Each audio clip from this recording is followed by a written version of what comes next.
O Jesus histórico é o mesmo Jesus da Bíblia? Este é o 10º episódio da segunda temporada de As Histórias da Bíblia, o podcast da Rádio Observador, em que ciframos o livro mais impresso e distribuído da história da humanidade, mas não necessariamente o mais lido. Eu sou o João Francisco Gomes, sou jornalista e escrevo sobre religião no Observador. Eu sou Daniel Nascimento, padre e professor na Universidade Católica Portuguesa.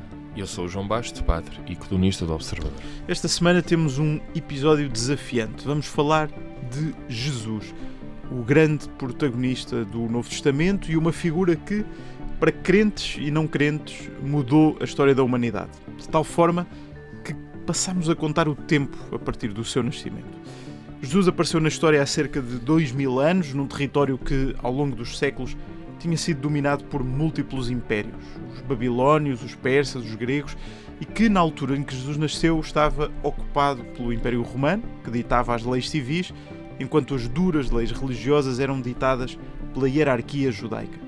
Foi nesse contexto que Jesus apareceu como agitador, subvertendo a lógica do pensamento religioso judaico, pregando o amor aos inimigos e reunindo uma multidão de seguidores. A atitude subversiva e blasfema para os judeus valeu-lhe a pena de morte. A partir daí, deu-se um movimento imparável. Os seguidores de Jesus, acreditando que ele ressuscitou 3 dias depois de morrer crucificado, fundaram uma comunidade religiosa primitiva. Após 3 séculos de clandestinidade, o cristianismo tornou-se a religião oficial do Império Romano. Hoje em dia, 1/3 da população mundial é cristã. Afinal, quem foi este homem que deu origem à maior religião da história da humanidade? Estas são as histórias da Bíblia. Olá a todos. Como sempre, antes de irmos para o tema deste episódio, vou ser rápido porque vamos ter um episódio em grande. Quero apenas lembrar que os nossos ouvintes nos podem enviar perguntas, comentários e sugestões para ashistoriasdabiblia@observador.pt. Nós respondemos a estas perguntas e a estes comentários todas as semanas num episódio extra que sai às quintas-feiras, dura cerca de 10 minutos e fica apenas em podcast. Já sabe, pode enviar uma pergunta para ashistoriasdabiblia@observador.pt e vamos procurar responder-lhe nesse episódio que fica apenas disponível em podcast. Portanto, não se esqueça de seguir o programa na aplicação que usa para nos ouvir, para ter uma notificação sempre que sair um novo episódio. Na próxima quinta-feira vamos responder a uma pergunta sobre a parábola do filho pródigo, uma das mais famosas parábolas da Bíblia. Pode ouvir a resposta na próxima quinta-feira. E esta semana temos um episódio um pouco diferente dos outros.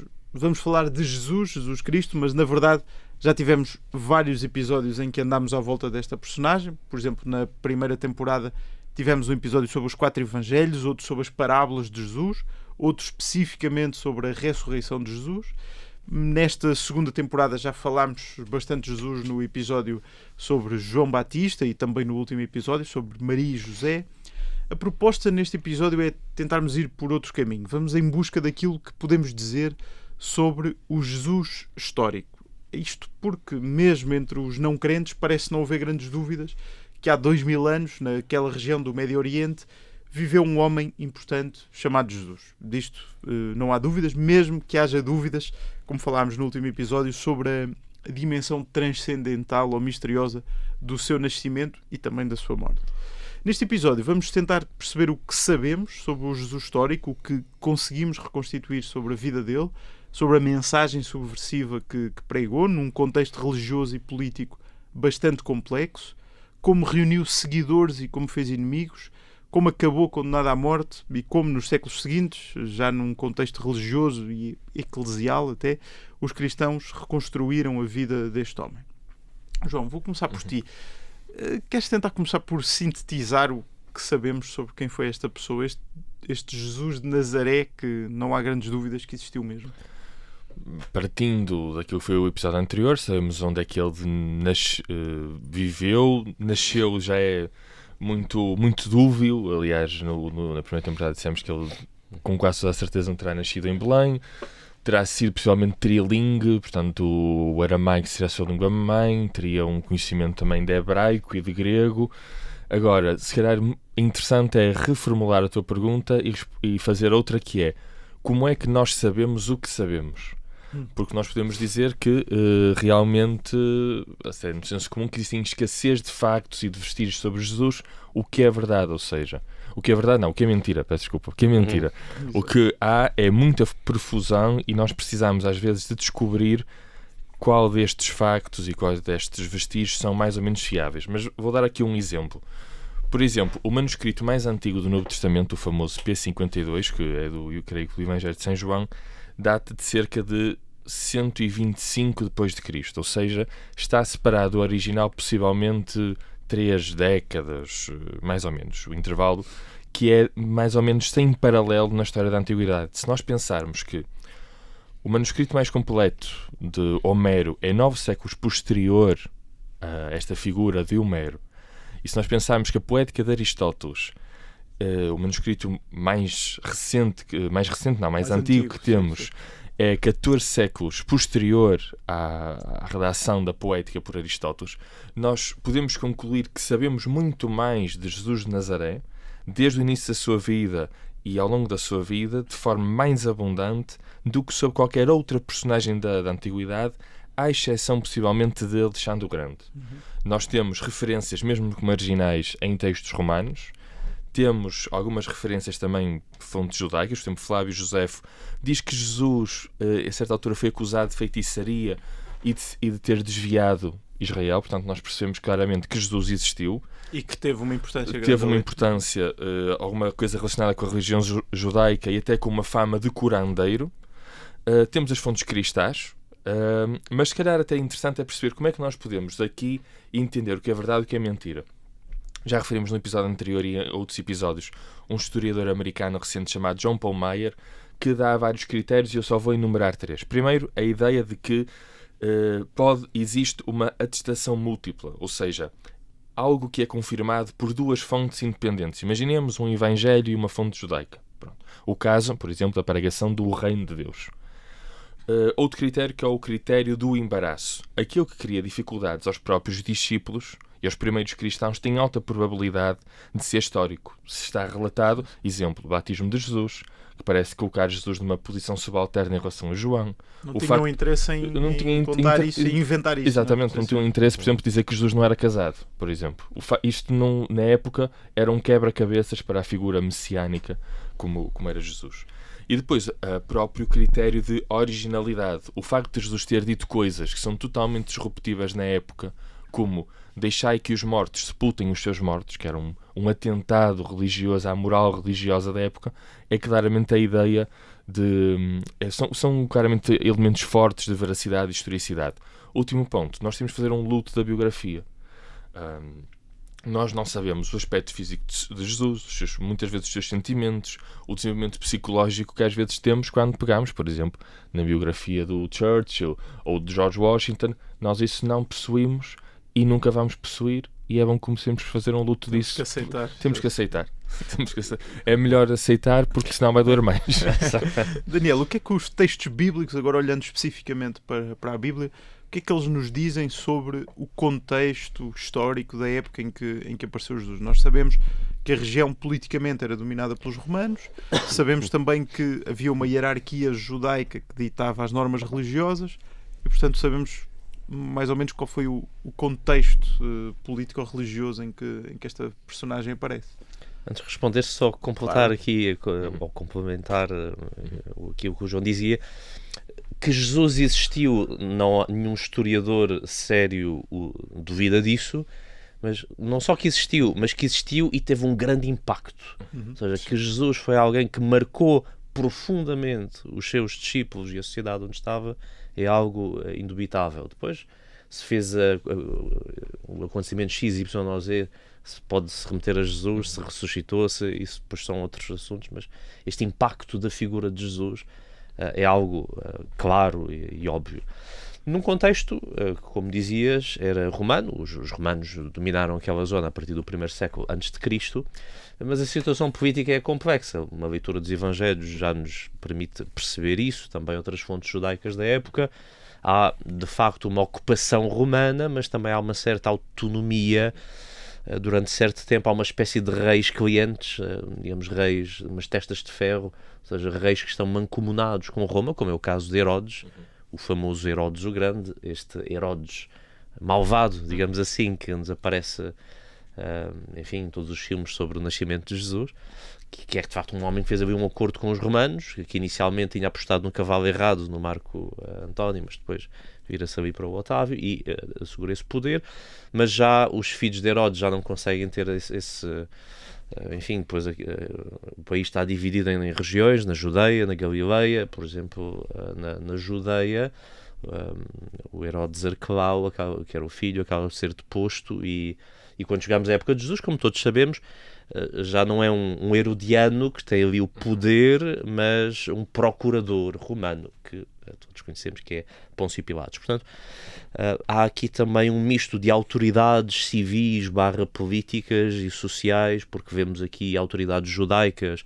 ligadas ao templo, ligadas às elites sacerdotais, os saduceus, e depois também fariseus, escribas, doutores da lei, portanto uma multiplicidade de um judaísmo ali da época que complica aqui uma análise mais sociológica. Jesus começa justamente a dar nas vistas porque prega uma mensagem que subverte a lógica religiosa dos judeus. Sim. Esta ideia de amar os inimigos seria chocante para a mentalidade. E a mensagem de Jesus não é nova, não é bem isto. Não é totalmente nova. Ou seja, Jesus fala uma linguagem que é entendida ou seja, pega em temas que são relevantes. A questão do sábado, questões de puro e impuro, debates com fariseus, que são as elites intelectuais, os estudiosos do tempo. Portanto, Jesus vai pegar nesses temas, mas vai, diríamos, aprofundá-los, subvertê-los, apresentá-los de outra forma. Esse amar os inimigos é um tema que, de certa forma, já está nas escrituras judaicas, mas enfim, o amar o próximo, sobretudo, é algo que já está nas escrituras judaicas, e Jesus, quando faz este seu resumo, quando reduz a multiplicidade de leis judaicas a 2 preceitos, amar a Deus e amar o próximo, vai no fundo fazer uma arrumação essencial daquilo que é a tradição judaica numa perspectiva nova, não é? Enfim, nesse particular, o amar o próximo no contexto classicamente hebraico, é o próximo, o irmão pertencente a Israel, do mesmo povo, enquanto Jesus, através de parábolas, por exemplo, do bom samaritano, vai alargar e aprofundar essa realidade. Vai mudar ali o conceito de próximo, né? João, rapidamente Jesus começa também a reunir uma multidão de seguidores. Isso é um aspecto que aparece não só nos Evangelhos, mas também em algumas fontes extra-bíblicas. Sim. E ao mesmo tempo a atrair inimigos, tanto que vai acabar por ser condenado à morte. Quem é que seriam estas pessoas, os seguidores e os inimigos de Jesus?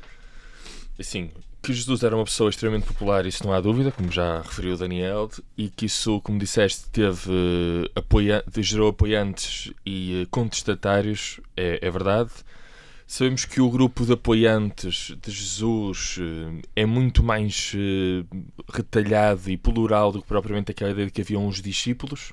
Ou seja, haveria ali um núcleo à volta dos 12, depois discípulos, uns mais permanentes, outros menos, e pessoas com quem Jesus se relacionava ocasionalmente, à medida que ia passando pelas povoações. Portanto, a ideia de que existe ali um grupo monolítico de pessoas com uma mesma identidade também não é muito claro. Ou seja, há ali vários tipos de pertença e de relação ao próprio Jesus.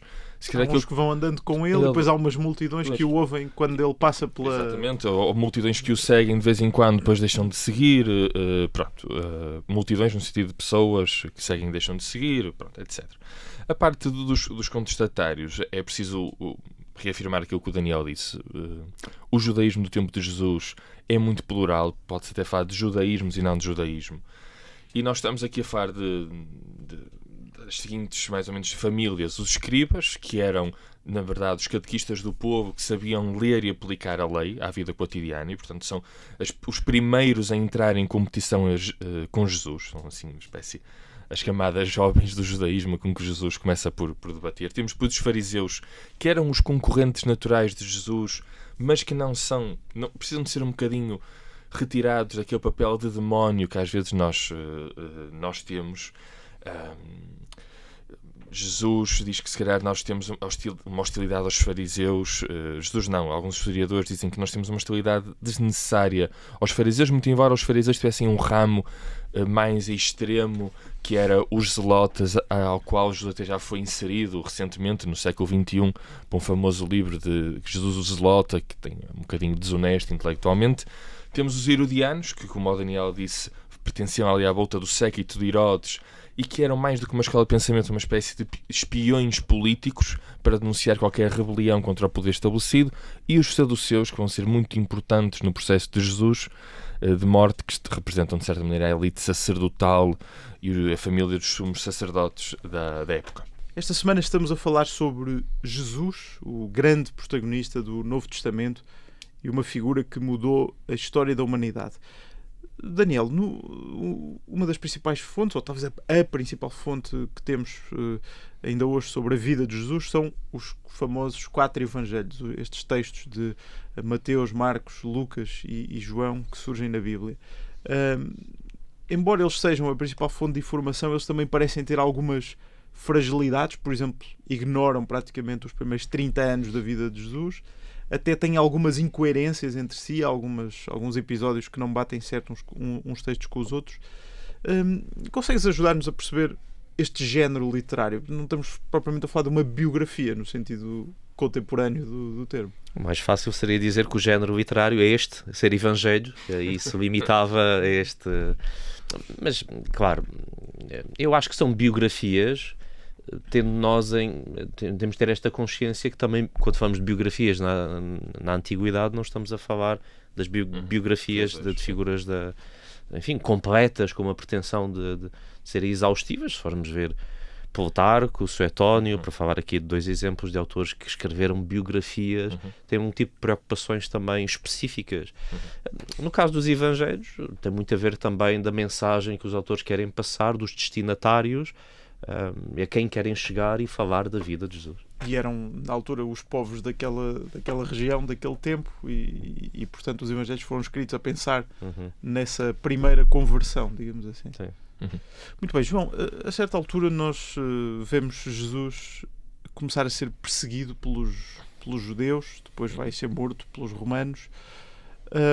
Podemos perguntar-nos, quem é que ficou mais irritado com Jesus? Foi a hierarquia religiosa judaica que o acusava de blasfémia? Foram os romanos que começavam a ficar preocupados com a agitação social? Foram os dois? O que é que aconteceu ali? Para responder isso, até uma precisão de uma questão da primeira parte, nós associamos até na linguagem popular, estamos a falar disso em off, o farisaísmo a ser hipócrita, não é? Associamos um conjunto de pessoas que nós já falámos aqui, como inimigos de Jesus, ao máximo da hipocrisia. Ora, os evangelhos, já referimos isso, são muito mais plurais na medida em que Jesus tem disputas com fariseus, mas, posteriormente, está com eles à mesa. Agora, quem não podia ver mesmo Jesus eram os saduceus, esta elite política, sacerdotal, mais do que política, sacerdotal, religiosa do templo, e talvez terão ficado mais furibundos ainda, falámos disso quando falámos da morte e da ressurreição de Jesus, com o escândalo que foi a visita de Jesus ao templo, onde Jesus fez claramente uma queixa contra o estado em que o templo se encontrava.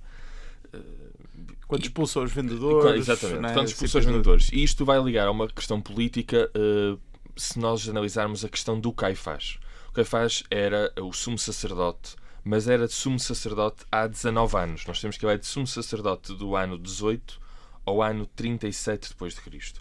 Ora, estes cargos eram totalmente instáveis e dependiam de alianças e do favor romano e mudavam com frequência. Se pensarmos que o predecessor de Caifás, Ananás, foi, não a fruta, mas foi destituído por uma decisão precipitada com muita facilidade. Portanto, não esteve muito tempo naquele cargo. O facto de Caifás sobreviver 19 anos no topo daquela hierarquia, sob a ocupação romana, mostra que claramente era alguém não um fanático cego, mas com muita habilidade diplomática, e que terá conseguido transformar a ideia de que Jesus era o Messias para Jesus está-se a fazer de rei e, portanto, a usurpar o poder romano. E isso terá chamado a atenção do poder romano e terá sido, aliás, a acusação que vingou historicamente, na medida em que no topo da cruz de Jesus não está escrito Jesus o blasfemo, nem Jesus aquele que foi o falso profeta, ou que violou o sábado, ou que atacou o templo. Está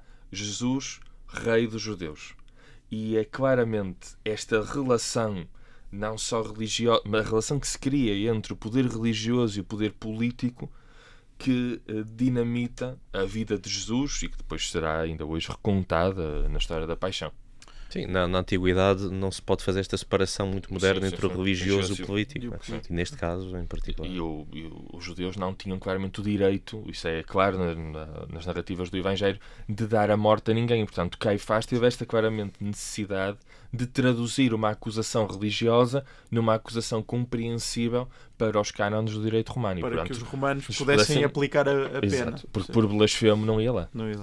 Daniel, os Evangelhos foram escritos ainda durante o primeiro século, ou seja, nas décadas imediatamente após a morte de Jesus. Terá necessariamente ter sido uma pessoa extraordinária, como falámos no início, uma pessoa muito impactante, para ter motivado toda aquela multidão de seguidores. O que é que nós conseguimos reconstituir sobre esse impacto de Jesus, sobre a mensagem que anunciou, sobre o modo como impactou aquela multidão? O impacto foi imenso e isso levou a que os seus discípulos, esta igreja nascente, como aliás vemos claramente no livro dos Atos dos Apóstolos, vemos claramente nas cartas de Paulo, que são aliás até os escritos mais antigos do Novo Testamento, né? Portanto, enfim, deste grupo de escritos que compõem o Novo Testamento, que estão todos dentro do primeiro século, as cartas de Paulo são aqueles mais antigos, logo ali, enfim, nos inícios da década de 50. E, portanto, sabemos que esta expansão deste carigma, ou seja, deste núcleo essencial da mensagem cristã, que no caso de Paulo sublinha sobretudo a vitória sobre a morte, a ressurreição, a vida de Jesus. A vida de Jesus no sentido que Jesus está vivo. E isso começou a espalhar-se, graças a estes discípulos que foram criando comunidades e foram espalhando e implantando esta mensagem por vários sítios. Primeiro em Israel, primeiro nesta evangelização aos judeus e depois passou mais ou menos naturalmente para os gentios, ou seja, para os não-judeus. É difícil reconstruir com precisão, mas os autores geralmente vão falando depois de textos escritos com intencionalidade catequética que vão sendo, enfim, postos por escrito nestas primeiras décadas, e depois quando passa esta geração, quando estes que conheceram Jesus vão morrendo à medida que vão passando estas décadas, se vai sentindo mais esta necessidade também para os fins das comunidades cristãs, para o uso dessas comunidades cristãs, ter relatos mais estruturados e completos, e aí aparecem os Evangelhos, provavelmente no final da década de 60. Sim, uma versão definitiva daquilo exatamente. Mesmo o Evangelho mais antigo, que, enfim, quase unânime, é considerado ser o de Marcos, que é também o mais curto. Pronto, também tem um bocadinho estas camadas, não é? Alguma uma tradição oral, eventualmente coisas que foram ficando escritas até lá, mas depois que foram fixadas e organizadas, material organizado por essas alturas. Ao longo dos séculos que se seguiram, Jesus tornou-se evidentemente uma das figuras mais importantes da história da humanidade. Aliás, como eu dizia logo no início do episódio, a humanidade começou a contar o tempo, a dada altura, a partir do nascimento de Jesus. Os seguidores dele deram origem a esta religião, o cristianismo, que se tornou a primeira religião oficial do Império Romano e depois a maior religião do mundo. Como já dissemos, não parece haver grandes dúvidas até entre os não crentes de que Jesus de Nazaré existiu mesmo. Porém, por vezes podemos sentir-nos tentados a dizer que uma coisa é o Jesus histórico, o tal homem cuja existência a arqueologia e a história podem demonstrar. Outra coisa é este Jesus da Bíblia, dos milagres, da ressurreição. Aliás, por exemplo, o grande trabalho de Joseph Ratzinger, escrito já durante o pontificado como Bento XVI, é precisamente esta trilogia chamada Jesus de Nazaré, esta grande obra deste teólogo alemão que foi Papa, e ele procura justamente argumentar contra esta ideia de separar os dois Jesuses, digamos assim. Ou seja, contra um bocadinho a ideia de que há um Jesus histórico e um Jesus da Bíblia. João, estas duas ideias são compatíveis? Quem olhar para a história a partir de uma perspectiva puramente racionalista consegue aceitar um Jesus histórico sem aceitar a dimensão divina da pessoa? Como é que se concilia isto? Quem olha para a história de uma perspectiva racionalista não aceita nada além de si próprio, portanto também não é muito fácil. Agora, é assim, isso é a grande questão teológica ligada à figura de Jesus no século XX. É uma tentação antiga e que nasce na ideia do iluminismo de nós agora vamos conseguir descobrir o Jesus fora da devoção, fora da dimensão doutrinal, o Jesus de carne e osso, o Jesus verdadeiro, face ao Jesus que foi inventado pelos dogmas, pela ressurreição, pelos milagres, como tu disseste. Ora, acho que há aqui dois riscos, que é, primeiro, achar que a história não é importante. Não, para os cristãos a história é importante, e quando um cristianismo se refugia no fideísmo com medo de investigação histórica e crítica, está a desconfiar de si próprio, porque realmente aquilo que os evangelhos falam é de uma história que nós podemos minimamente comprovar. Agora, nós também, se quisermos só falar de história, temos aqui um problema, que aliás o Joseph Ratzinger, no início dos Jesus de Nazaré, no primeiro volume, fala disso, que é as sucessivas reconstruções do Jesus histórico parece que se contradizem entre si. Portanto, à procura do facto verdadeiro, parece que as pessoas só encontram aquilo que realmente procuram e não o facto em si. Portanto, eu acho que o mais interessante é isto. Os evangelhos não são uma crónica neutra, nem uma invenção piedosa sobre Jesus. São uma história, mas como toda a história, é já uma história habitada por uma interpretação. Ou seja, nós nunca acedemos ao facto, nem conseguimos contar um facto pura e simplesmente de maneira clara e pura. Nós interpretamos e contamos sempre um facto a partir de um ponto de vista. E não me parece claro que o ponto de vista cristão seja menos legítimo que o ponto de vista não cristão. É um ponto de vista e por isso os evangelhos têm esse ponto de vista. Agora, não é necessário nós termos a abordagem histórica, e a abordagem histórica não é incompatível, tal como a razão não é incompatível com a fé, também a história não é incompatível com a abordagem crente aos evangelhos. Nem a abordagem crente é uma espécie de construção posterior. Isso é uma visão mitológica daquilo que... e errada, até desonesta. Isso é aquilo que os evangelhos fazem. Já no episódio anterior aludimos esta ideia de que temos sempre conceitos iniciais à medida que vamos falar destes assuntos que vamos falar. E esta primeira grande busca do Jesus histórico, encetada no iluminismo a partir do século XVIII, com figuras como Reimarus, o primeiro a estudar isto, o von Harnack e outros, que procuraram despir o Jesus bíblico dos milagres e tudo aquilo que contradizia o racionalismo alemão do século XVIII e XIX. O resultado é um Jesus que se parece muito com o alemão do século XIX, não é? E, portanto, às tantas, o que se procura, o que se encontra acaba por ser o que já está à partida com uma meta desejada. À medida que isso depois foi sendo superado, sobretudo em tentativa, enfim, a dada altura sublinhou-se mais a descontinuidade de Jesus face a este contexto histórico, né? O João já referiu isto, né? Ou seja, aquilo que está nos textos não parece ser produto, enfim, numa continuidade apenas do que vinha de trás, e parece ser desconfortável para os que seguiram. Mas as linhas mais recentes, sobretudo as últimas décadas do século XX e atualmente do século XXI, é também sublinhar mais o contexto, a inserção de Jesus no contexto judaico, não é? Portanto, perceber Jesus no contexto do judaísmo do século I, que já de si é plural, porque Jesus não é um extraterrestre, não vem utilizar aqui categorias que não seriam entendíveis pelos seus contemporâneos, mas inserido neste contexto também não é um judeu qualquer, um judeu disruptivo e que vem abrir grandes horizontes de interpretação da lei. E a Bíblia e a arqueologia contam duas histórias compatíveis sobre esta personagem? Sim. Não sei se a arqueologia conta grande coisa sobre Jesus. A arqueologia, até na história do desenvolvimento da disciplina, às vezes era uma arqueologia considerada uma espécie de arqueologia bíblica, no sentido de procurar comprovar arqueologicamente aquilo que já se tinha assumido como verdade na Bíblia, não é? E não é assim, de facto, não é uma postura apologética. Mas, enfim, a arqueologia vai-nos dando mais dados para permitir que, enfim, enquadrar. Sei lá, hoje sabemos, conseguimos perceber que, por exemplo, aquela zona em Jerusalém, hoje, onde está construída a Basílica do Santo Sepulcro, que aquilo de facto era uma pedreira, era uma zona que tinha sepulcros, que era utilizada para isso e que era fora, naquele tempo, das muralhas da cidade.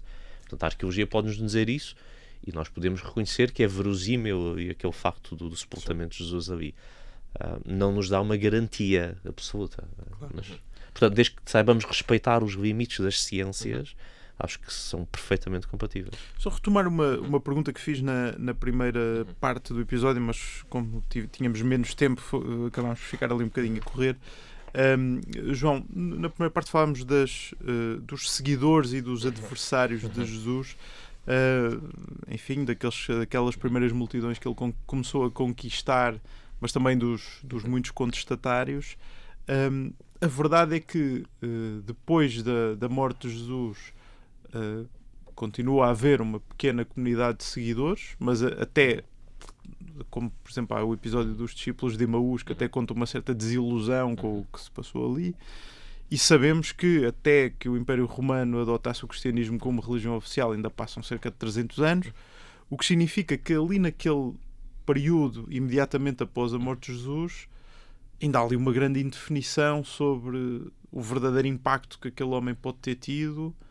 Se nós viajássemos no tempo até aquele momento, não era óbvio que o cristianismo se viesse a tornar a maior religião do mundo e que aquele homem tivesse tido, que aquele homem, Jesus o homem, tivesse tido um impacto tão grande. O que é que podemos dizer sobre isso? Claro que um crente responderia a essa pergunta dizendo, claro que era óbvio que isso ia acontecer, porque Jesus é filho de Deus e portanto Jesus pode tudo, mas olhando do ponto de vista histórico, tudo isto é muito pouco inevitável, ou seja, havia claramente muita tensão no início do cristianismo. Os evangelhos relatam, os Atos dos Apóstolos relatam também isso, uma grande dificuldade até de reconhecer Jesus depois da ressurreição, e essa dificuldade de reconhecer Jesus depois da ressurreição torna-se também a dificuldade de perceber aquele evento.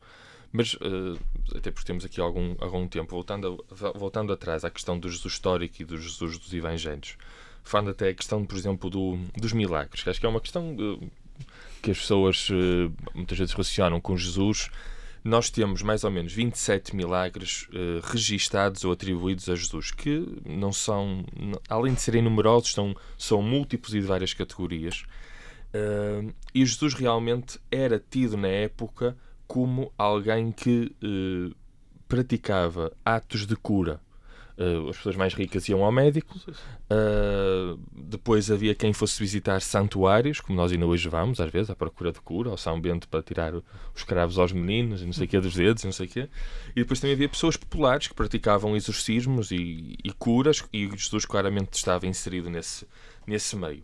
Agora, o que é que distingue Jesus, por exemplo, pelo aquilo que nós percebemos da documentação e dos evangelhos? Portanto, cá está estas duas fontes. O que é que nós conseguimos balançar? Por exemplo, Jesus nunca pediu um pagamento por aquilo que fez, por exemplo, o que era comum à época. Jesus não utiliza fórmulas encantatórias ou mágicas, isso não acontece. Não exibe os seus encantos mágicos como fosse o Luís de Matos da época, que no meio de Cafarnaum faz ali um espetáculo. Até pede às vezes descrição, não é? Pede descrição, ninguém, por exemplo. Não pretende exercer pressão sobre a divindade, nem faz aquilo que poderíamos hoje chamar uma espécie de magia negra, ou seja, lançar um feitiço contra uma espécie de ato mágico contra um inimigo. Portanto, isso nunca acontece. Portanto, cá está, a partir desta confluência evangelhos, fontes históricas, podemos chegar a este ponto e podemos perceber claramente que aquilo que Jesus procura nesta multiplicidade de milagres é, de certa maneira, restituir aquela pessoa à sua legítima relação com Deus. Mesmo com as limitações do método histórico e com o método teológico, nós percebemos que a preocupação de Jesus não é tanto fazer ali uma cura espetacular, mas é estabelecer justiça e restabelecer uma ordem onde a pessoa se sente compreendida na sociedade da época em relação aos outros e até em relação a si própria. Há uma expressão muito curiosa E termino com isto mesmo do Margaret, em que o Margaret diz: a pessoa curada com Jesus recebe, através das palavras dele, a sua parte decisiva no milagre. Ou seja, Jesus parece estar muito preocupado em que a pessoa que é curada, ou que pode ser curada, receba algo também que é seu e que não possui naquele momento. E, portanto, cá está esta relação entre o Jesus da história, o Jesus da Bíblia, permite-nos fazer isto para lá do Jesus superstar que às vezes nos é vendido. Muito bem, fica por aqui o 10º episódio da segunda temporada de As Histórias da Bíblia. Estivemos a falar sobre Jesus e na próxima semana vamos falar sobre uma das figuras mais fascinantes, mas também mais mal compreendidas do Novo Testamento. Falaremos de Maria Madalena. Foi a primeira testemunha da ressurreição de Jesus e uma mulher que, ao longo da história, teve a sua reputação manchada por uma interpretação errada dos textos bíblicos. Já sabem, podem enviar-nos perguntas, comentários e sugestões para ashistoriasdabiblia@observador.pt. Nós respondemos às perguntas todas as quintas-feiras num episódio especial em podcast. Um episódio que fica apenas em podcast e, portanto, não se esqueça de seguir o nosso programa nas plataformas que use habitualmente para nos ouvir, para ter a certeza que recebe uma notificação a cada episódio novo. Até para a semana aqui na Rádio Observador e até quinta-feira em podcast. As Histórias da Bíblia é um podcast da Rádio Observador com Daniel Nascimento e João Basto. É apresentado por mim, João Francisco Gomes, e a música do genérico é de Tiago Afonso.